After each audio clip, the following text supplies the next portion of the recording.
Today is January 16th, 2023. I want to talk about the conflict, the ongoing conflict in and around Ukraine.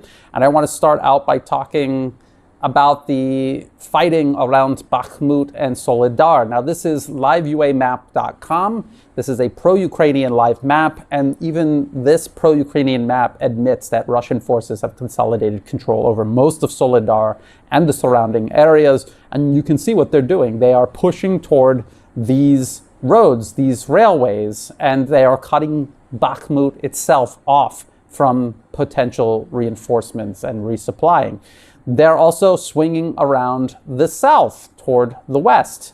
And they are also aiming at cutting off these roads and railways feeding into Bakhmut. And what will eventually happen, what happened in Soledar was an encirclement and the destruction of large numbers of Ukrainian forces, along with their equipment.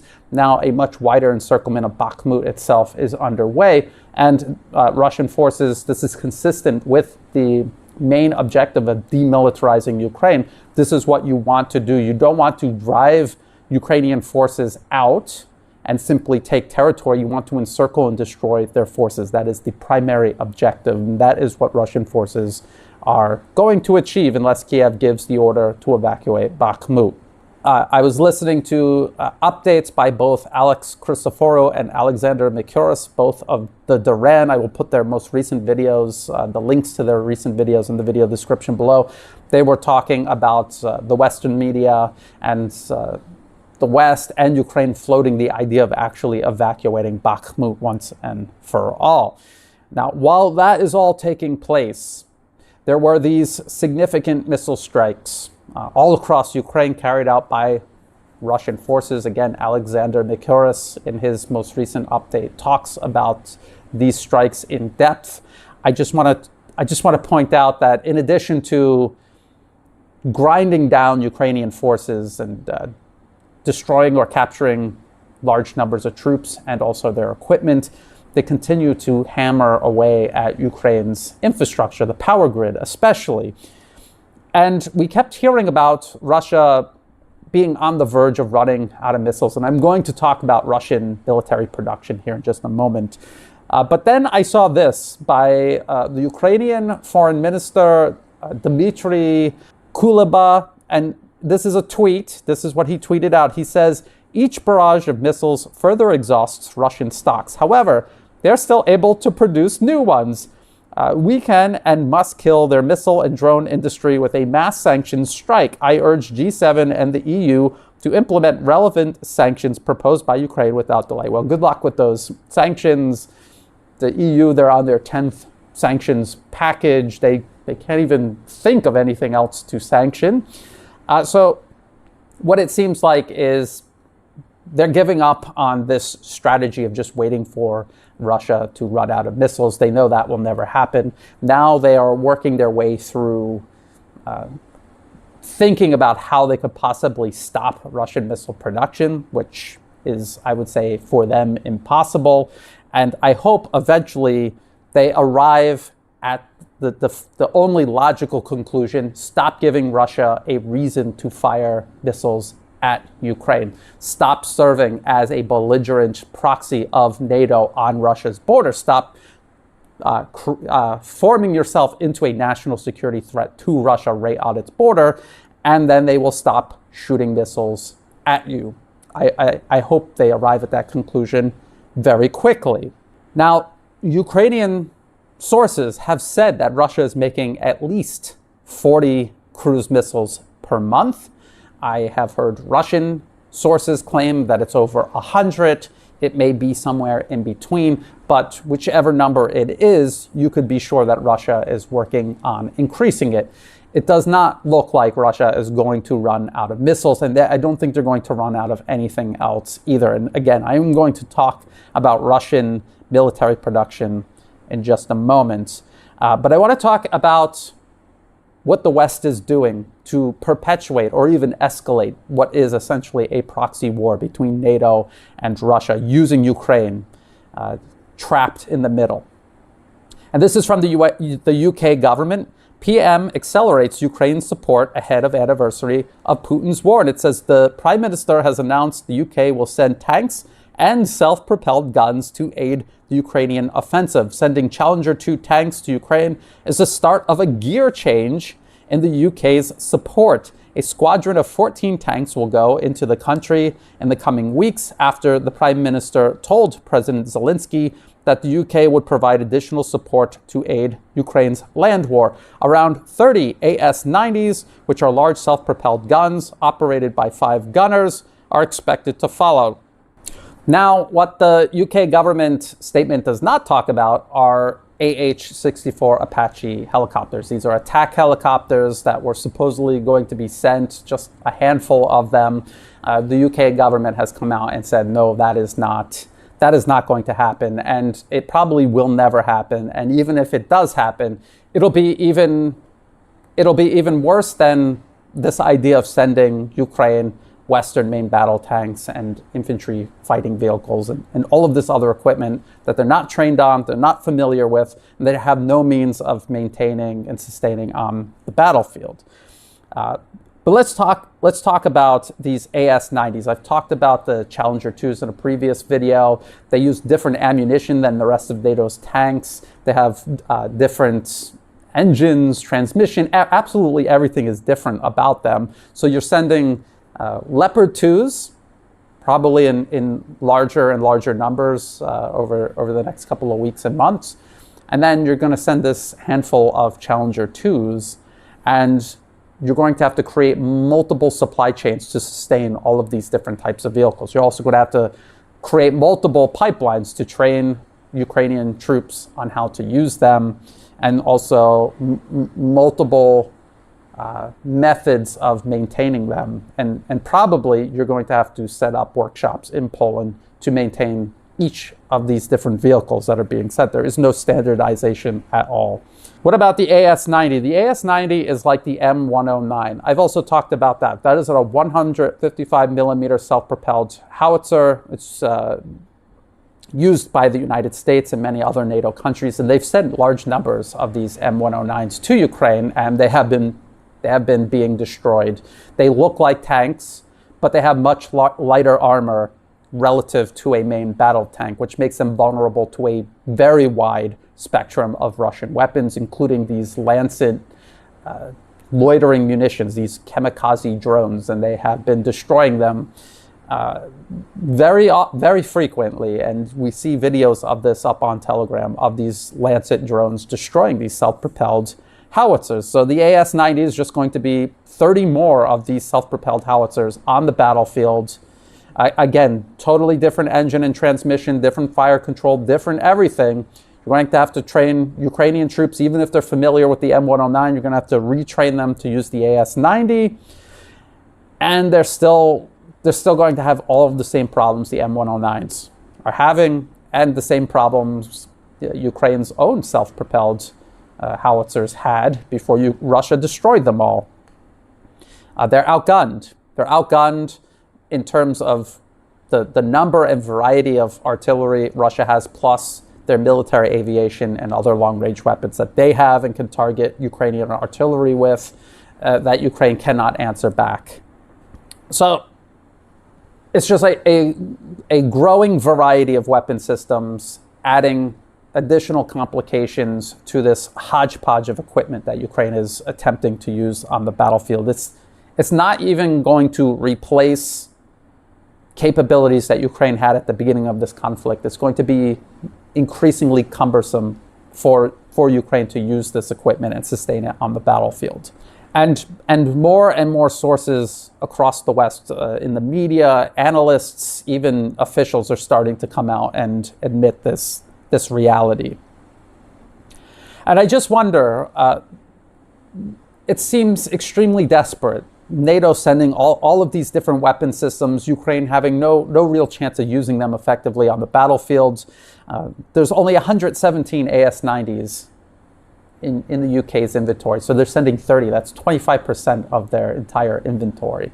And they don't have that many Challenger 2 tanks. As a matter of fact, nations across Europe do not have each country does not have a large number of main battle tanks. And Germany, which makes the Leopard 2 the most likely candidate among Western main battle tanks that could possibly, feasibly or most feasibly be sent to Ukraine in large numbers.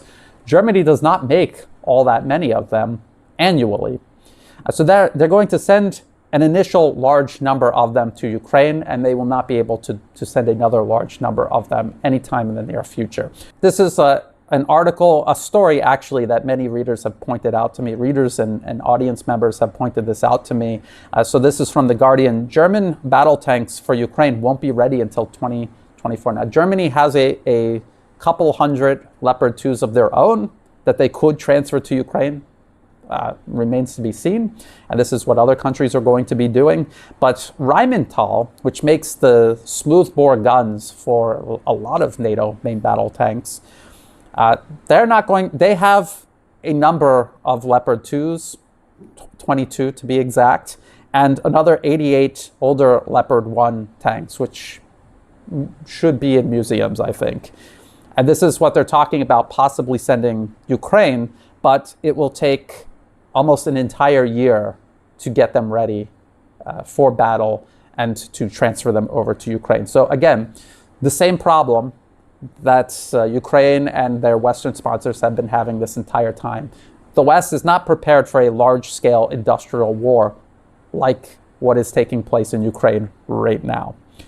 So Finland has some Leopard 2 tanks. I mean, there's a couple of countries in Europe that have these Leopard 2 tanks that could send them in large numbers initially, but then it's going to taper off because they don't have the ability to manufacture these in large numbers. Now, before I get into production numbers and Russian military production, I want to talk about the Apache helicopter.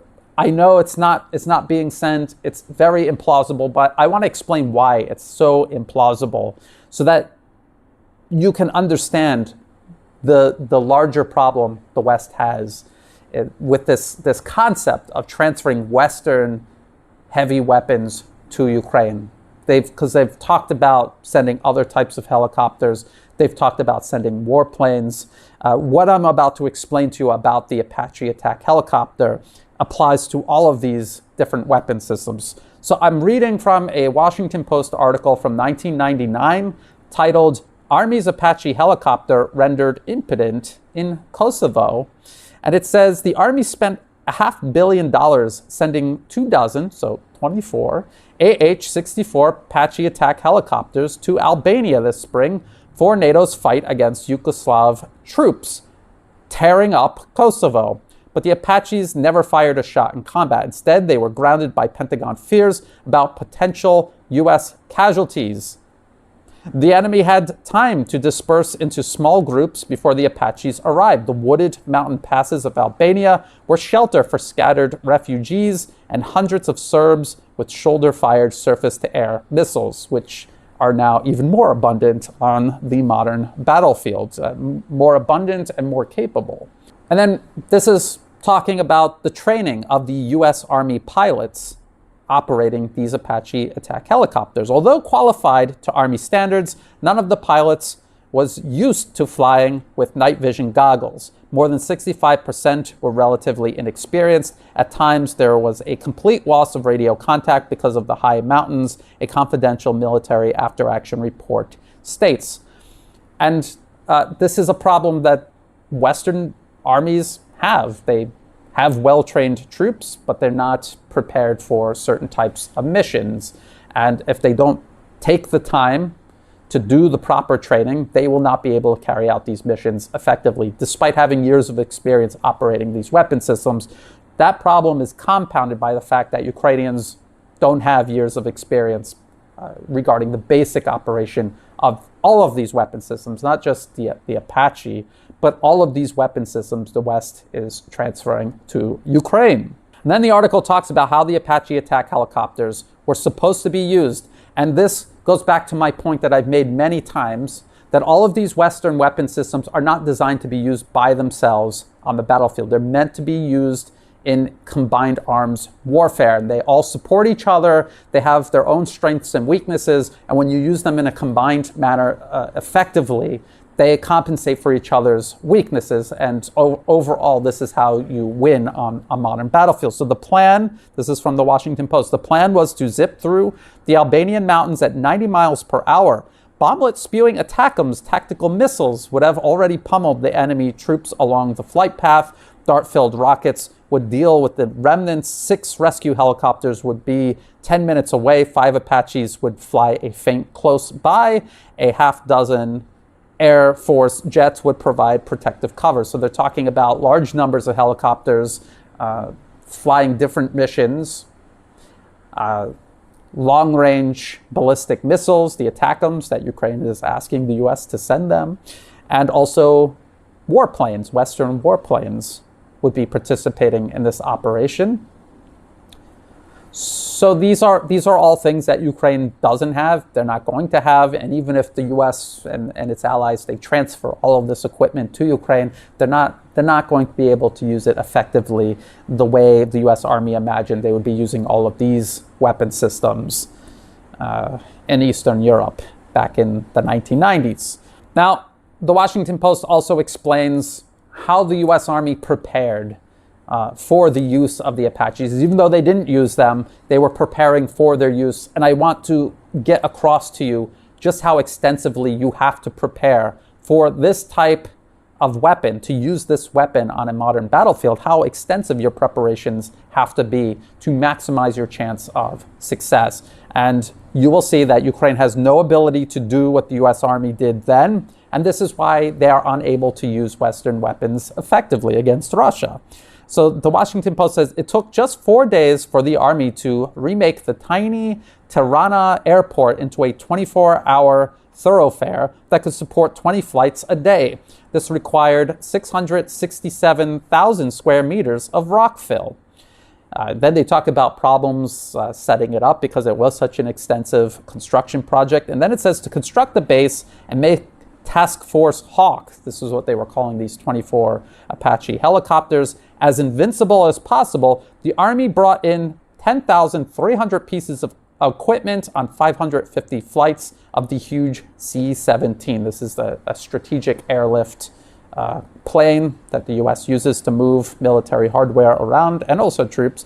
The cargo included 14 70-ton M1A1 Abrams tanks, too heavy to use on most Albanian roads, 42 Bradley fighting vehicles, 25-ton Expando vans for the V Corps headquarters, 190 containers of ammunition, and enough repair kits for twice the number of Apaches there. 37 Black Hawk and Chinook helicopters went along too, because the rescue teams, they needed their own helicopters. You needed to be able to transport troops around in case maybe if the base came under threat, and you had these tanks and these Bradley fighting vehicles. All of this was to enhance the lethality of the Apache and to compensate for its weaknesses. It has many strengths, but it has many weaknesses. So the U.S. Army, to maximize the chance of success for their use, they sent in all of these other weapon systems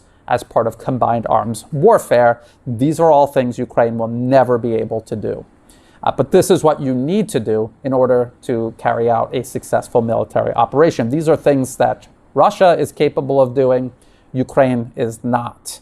And so all of these considerations with the Apache also go for main battle tanks and all of these other advanced weapons the West is trying to transfer to Ukraine. These are all things that Ukraine, toward the beginning of the special military operation, might have been able to do, but most certainly they cannot do now. And all while all of this pressure is being put on Ukraine by the Russian military on the battlefield, they continue chipping away at their infrastructure, the power grid, which complicates their ability to even attempt to do any of this. Now, I said I was going to talk about Russian military production. I want to talk about, so we see the West sending main battle tanks now, and they are beginning to send numbers of infantry fighting vehicles, 50 Bradleys from the US, 40 or 50 Marders from Germany. Again, two different vehicles, different engines, transmissions, ammunition, everything is different. They're going to have a different pipeline for training, maintenance, sustainment, everything. But they're sending these armored vehicles. Now they're talking about main battle tanks and self-propelled howitzers, 18 M109s, additional M109s from the US, 30 AS-90s from the UK.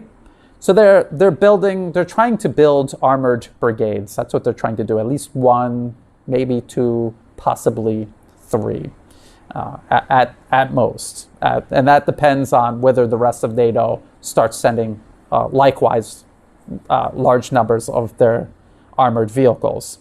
How many tanks does Russia have right now, and how many are they able to put on the battlefield annually? That's what I wanted to explore. I looked at this article from CSIS. It's a U.S. government and Western arms manufacturer-funded think tank. This piece is titled, "Will the United States run out of javelins before Russia runs out of tanks?" And the short answer is yes. Yes, the U.S. will run out of javelins before Russia runs out of tanks. They more or less already have. This article was written months ago, but the point still stands. According to the International Institute for Strategic Studies, the military balance, the Russians have 2,800 tanks and 13,000 other armored vehicles, reconnaissance and infantry fighting vehicles, in units with another 10,000 tanks and 8,500 armored vehicles in storage. So even the most ridiculous claims about what Ukraine has taken off the battlefield in terms of Russian tanks still means that Russia has a very large number of tanks on the battlefield. And it is a number of tanks that Russia still has on the battlefield that dwarfs any number of Western main battle tanks that can be transferred to Ukraine. What about Russian tank production year to year? So this is from Novaya Gazeta. This is a U.S. government-funded anti-Russian propaganda outlet, and their article is titled "The Barren Barrels. Russia's military industry has all sorts of problems. There are barely any details for tanks, aircraft, electronics, and newest missiles are in short supply." And obviously, we know that Russia has many missiles. They're obviously making large numbers of missiles, and so you can already see how this argument is falling apart. But let's see what they have to say about Russian tank production anyway. So they say, "Our source working for one of the state corporations in Russia estimates the current Uralvagen Zavod production capacity at 200 to 250 new tanks a year. The footage of Medvedev's visit indicates that the new tanks are being assembled manually and the old ones are being modernized on the stocks." And this kind of gives us a hint at how either ignorant or dishonest, or both, the people who wrote this article and the people who run the Novaya Gazeta actually are.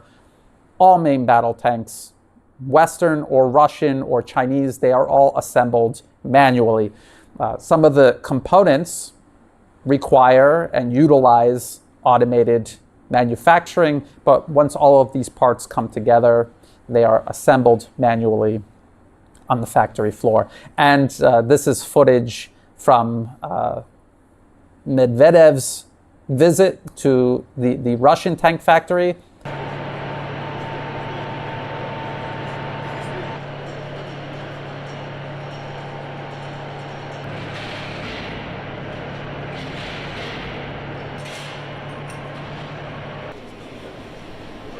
And then this is footage from a US factory making M1 Abrams. So you can see that they're all being assembled manually.